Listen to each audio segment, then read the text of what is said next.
Hello there, I am Ace1918 of the Battlefield 1918 development team, and today I've decided to start a brand new series dedicated to helping newcomers learn the ropes of Battlefield 1918. To start off, we're going to have a quick overview as well as learn how to install the mod.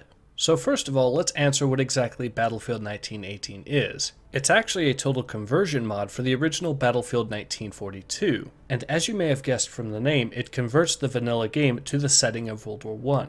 However, Battlefield 1918 as a mod does more than just change the setting, as players will no doubt notice that the gameplay itself handles rather differently from the original Battlefield 1942. Furthermore, since the mod itself has been in development since 2003 and has had no less than 3 different development teams working on it within that time span, it's not exactly difficult to imagine the fact that Battlefield 1918 actually has quite a substantial amount of content to it. As with the latest 3.2b version of the mod, players have access to well over 100 maps, dozens of weapons and vehicles, and 19 different playable factions, some of which even have multiple variations, which may not only affect just the uniforms and appearance but could also impact the weapons available to the player. For example, the weapon loadouts available to the early war Bulgarian kits are actually quite different as opposed to the late war variation, so it's quite safe to say that there's a lot on offer here. So allow me to explain how exactly one downloads and installs Battlefield 1918 these days. Of course, the first step would be to make sure that you have a working version of Battlefield 1942.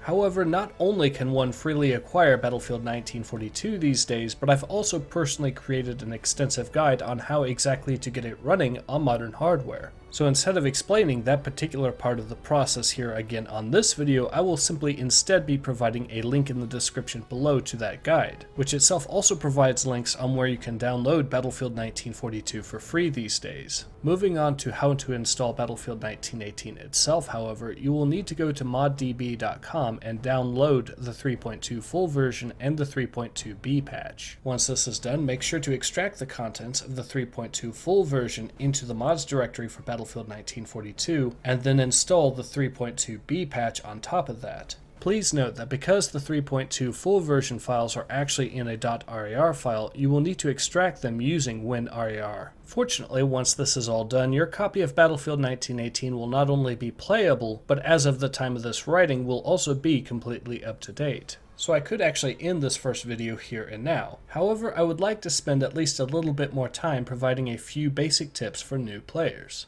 So here are 5 things that beginning players will want to know when first starting out in Battlefield 1918. 1. The weapons in Battlefield 1918 are highly lethal.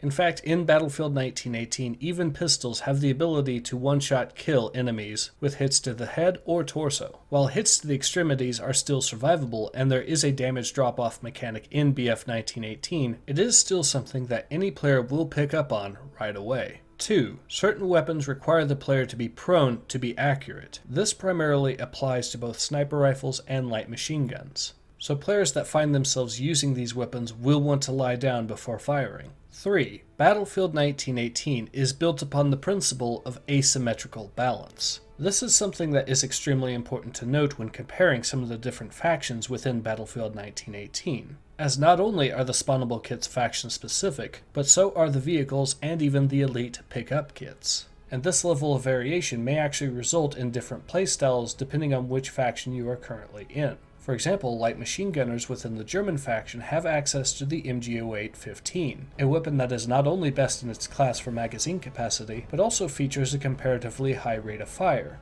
On the other hand, it also offers a substantial amount of recoil and a limited number of magazines.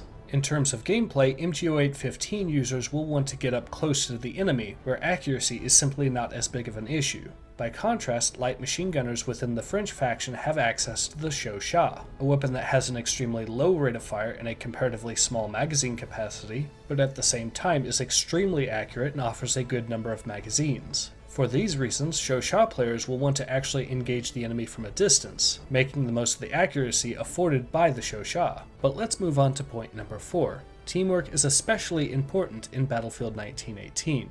Some of the most powerful weapons within the mod actively require the assistance of other players to get the most out of them. An excellent example of this would be the artillery, which often require other players to spot for them. But they aren't the only example here. In fact, some of the elite pickup classes are specifically support classes in their own right. For example, the smoke grenade class may not sound like much on paper. However, the ability to, for example, deny enemy machine gunners visibility on their targets is a huge tactical advantage. But let's move on to the fifth and final point. Battlefield 1918 is still in development. The rest of the current Battlefield 1918 development team is still busy working on new weapons, maps, factions, and features that we hope will be to your liking. So you can be assured that after all that Battlefield 1918 currently has, there is still more on the horizon.